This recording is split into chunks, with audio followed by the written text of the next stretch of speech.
करायचा आणि प्रत्यक्ष व्यवहारात मराठी वापरायची नाही. ज्याप्रमाणे आपण महान नेत्यांच्या जयंत्या साजऱ्या करतो, त्या दिवशी त्या महापुरुषाची आठवण करतो. पुढे त्या महापुरुषाचं जे कार्य आहे त्याचा कुठलाही संस्कार आपण आपल्यावर होऊ देत नाही. दुर्दैवानं हे वास्तव मला अतिशय दुःखदायक वाटतं.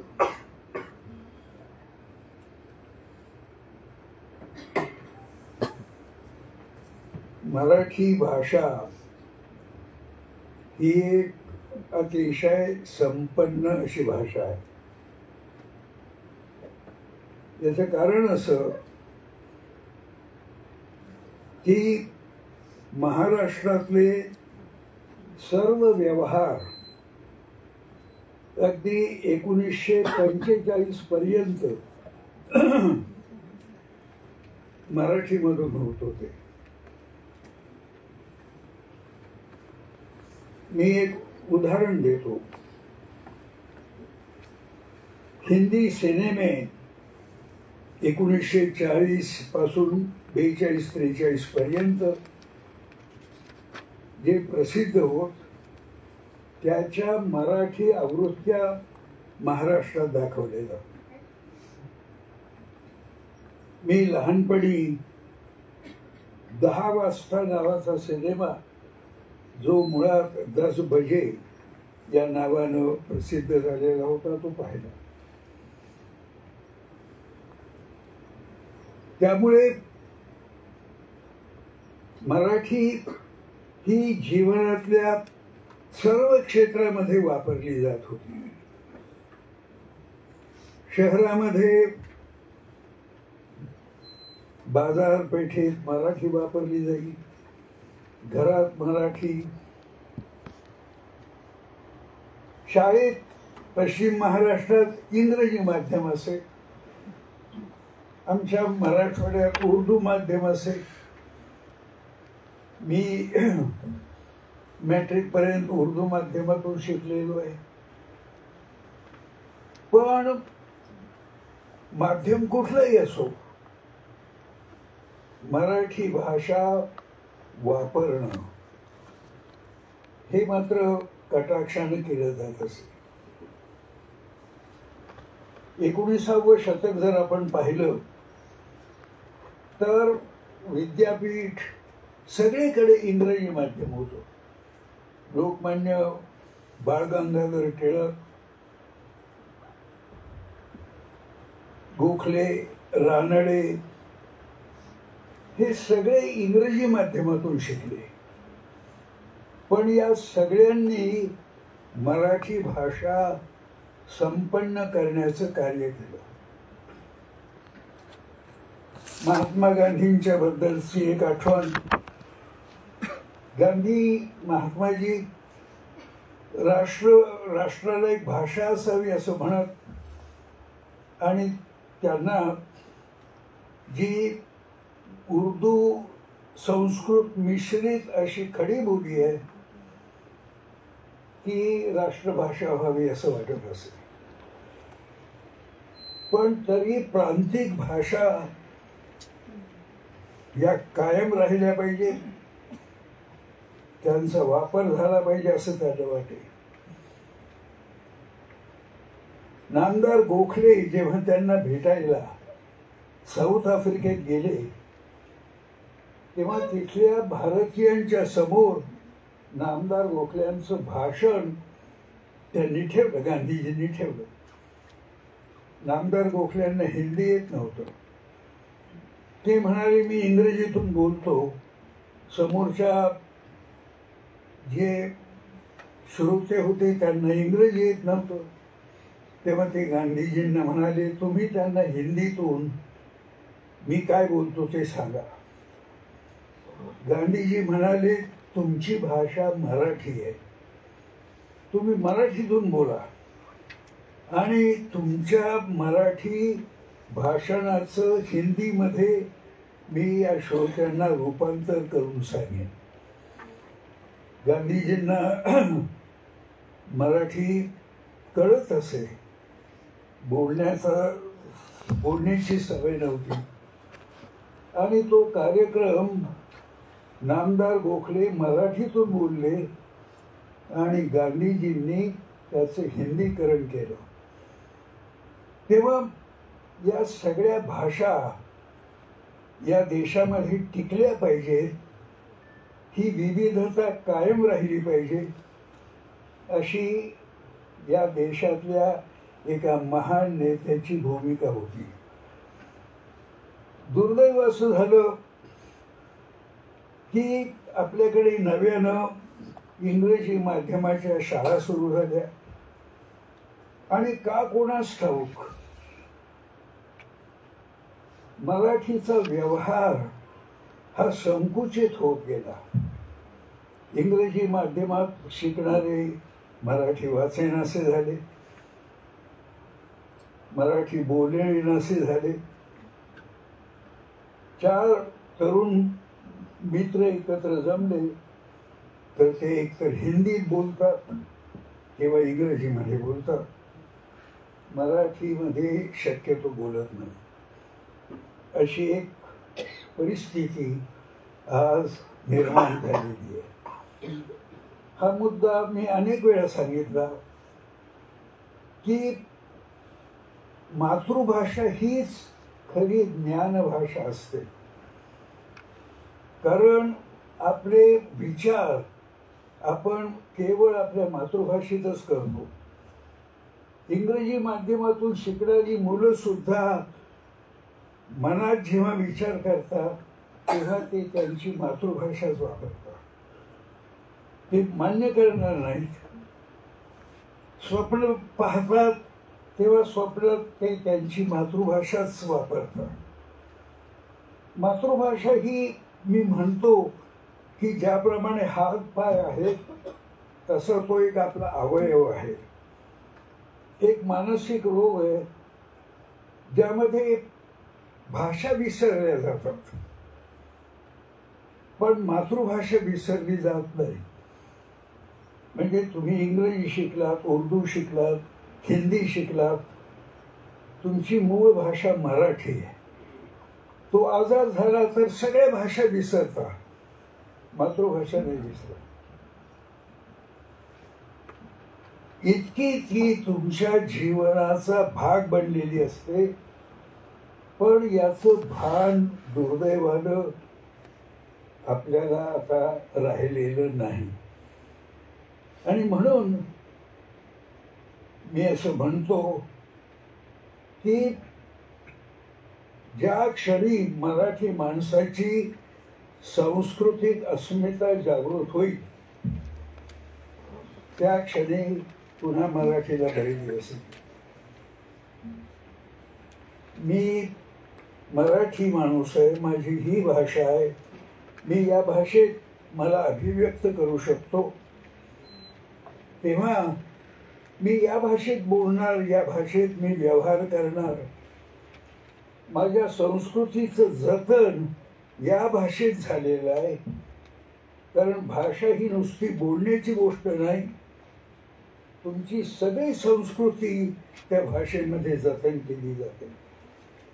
तेव्हा हा दिवस यावा असं मला वाटतं. दुसरी मला एक महत्वाची गोष्ट सांगायची ती ही की हे विद्यापीठ एक स्वतंत्र विद्यापीठ आहे. शिक्षण हे सरकारच्या क्षेत्रात असू नये. चांगली प्रगती ज्ञानाची व्हायची असेल तर शिक्षणाचं क्षेत्र हे शासन मुक्त असलं पाहिजे. अतिशय प्रगत देशात शासन शिक्षणाच्या क्षेत्रात लुडबुड करत नाही. प्रत्येक विद्यापीठ आपले अभ्यासक्रम ठरवतात, ते कसे शिकवायचे हे त्या त्या विद्यापीठाने ठरवलेलं असतं.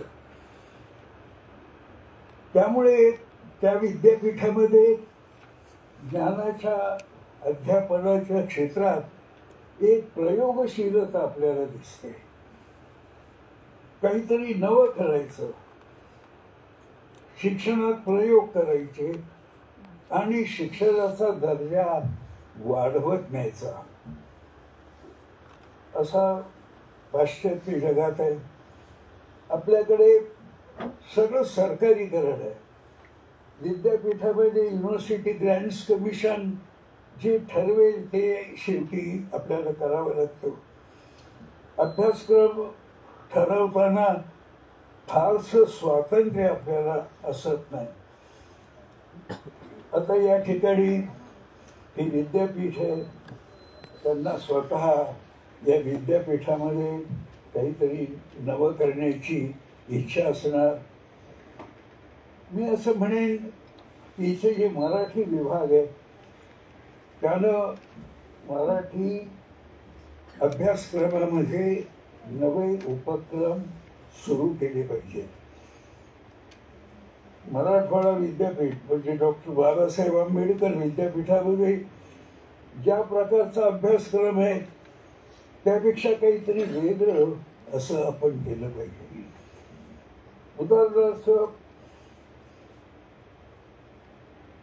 मराठी भाषा जर अभ्यासायची असेल, वाङ्मय, तर समाजशास्त्र, तत्वज्ञान, मानसशास्त्र, राजकीय राज्यशास्त्र या सगळ्या क्षेत्रांशी वाङ्मयाचा संबंध येतो. वाङ्मयाचा अभ्यास करताना या सगळ्या शास्त्रांचा वापर करावा लागतो. पण कुठल्याही विद्यापीठामध्ये ही जी इतर सामाजिक शास्त्र आहेत त्याचं ज्ञान विद्यार्थ्यांना दिलं जात नाही. मी अनेकदा आमच्या विद्यापीठात सुद्धा जे चर्चासत्र झाली त्या चर्चासत्रात हा मुद्दा मांडत राहिलो की MA च्या विद्यार्थ्यांना 15-15 दिवसाचे या वेगवेगळ्या शास्त्राचे अभ्यासक्रम शिकवले पाहिजे. त्याची परीक्षा घेण्याची गरज नाही, पण 15 दिवस तत्वज्ञान, 15 दिवस राज्यशास्त्र, समाजशास्त्र या प्रकारे आम्ही ज्ञानेश्वरी शिकतो, तुकारामाचे अभंग अभ्यासितो. पण या सगळ्या वाङ्मयाचा शरदर्शनांशी जो संबंध आहे तो मात्र आम्ही लक्षात घेत नाही. त्यामुळे खऱ्या अर्थानं या वाङ्मयाचं मराठीमध्ये नीट अभ्यास झालेला नाही. उदाहरणार्थ ज्ञानेश्वरांचं पसायदान विश्वात्माची देवी म्हटलेलं आहे. याचा काय अर्थ होतो? ज्ञानेश्वरांचं तत्वज्ञान असं आहे, ते मायावादी नव्हते. त्यांचं तत्वज्ञान हे होतं की विश्व हेच परमेश्वराचं रूप आहे. त्यामुळे मायावादानं लौकिक जीवन जे नाकारलं ते ज्ञानेश्वरांनी नाकारलं नाही. लौकिक जीवनाला एक महत्वाचं स्थान ज्ञानेश्वरांच्या तत्वज्ञानामध्ये आपल्याला दिसतं. आता हा जो ज्ञानेश्वरांनी जो बदल घडवला तत्वज्ञानात, त्यातून ज्ञानेश्वरी जन्माला आली. गीतेचा अर्थ लावत असताना त्यांनी विश्व चैतन्यवाद त्यांचा जो आहे तो त्यातून मांडलेला आहे. पण हे आपण लक्षात घेत नाही. संपूर्ण वारकरी संप्रदायावर या विश्व चैतन्यवादाचा प्रभाव आपल्याला दिसतो. आता हे जर समजावून घ्यायचं असेल तर शरदर्शनाचं निदान प्राथमिक ज्ञान मराठीच्या विद्यार्थ्याला होणं आवश्यक आहे. हे होत नाही. आधुनिक वाङ्मयात आपल्याला असं दिसतं की परात्मा भावाची भावना कादंबरीतून व्यक्त होते आहे. अस्तित्ववाद कादंबरीमधून येतो आहे. आपल्याला हे कळतच नाही. पाश्चात्य तत्वज्ञानामध्ये हे जे प्रवाह आहेत, हे प्रवाह नीटपणे आपल्याला जर शिकवले गेले तर आपल्याला ह्या वाङ्मयाचा नीट विचार करता येऊ शकेल. आणि म्हणून अनेक नव्या गोष्टी आपण केल्या पाहिजे. उदाहरणार्थ मध्ययुगीन वाङ्मयाचं स्पेशलायझेशनच MA मध्ये करायचं. 4 पेपर समीक्षेचे ठेवायचे. असं स्पेशलायझेशन केल्याशिवाय चांगले विद्यार्थी निर्माण होणार नाही. असे कुठलेही प्रयोग कुठल्याही भारतीय विद्यापीठानं केलेले नाही. MGM सारखं विद्यापीठ, त्याचा मराठी विभाग यांनी जर ठरवलं तर काही वेगळा प्रकार अभ्यासक्रमाचा ते करू शकतील आणि तो त्यांनी करावा असं मला वाटतं. शेवटी एक मुद्दा सांगतो की अंकुशरावांनी एवढं मोठं हे सगळं वैभव उभं केलेलं आहे. त्यांनी एक मराठी शाळा चालवली. ज्या शाळेमध्ये मराठी माध्यम असेल आणि इंग्रजी भाषा ही आधुनिक पद्धतीने शिकवली जाईल. आता भाषा या लँग्वेज लॅबोरेटरीच्या मार्फत शिकवल्या जातात. 6 महिन्यात तुम्हाला ती भाषा शिकवली जाते. तुम्ही इंग्लिश हा चित्रपट पाहिला असेल. त्यामध्ये एक स्त्री अमेरिकेत जाते आणि ती इंग्लिशचा हा कोर्स करते 6 महिन्याचा. आणि तिच्याकडे जो कार्यक्रम असतो त्यामध्ये इंग्लिशमधून ती भाषण देते.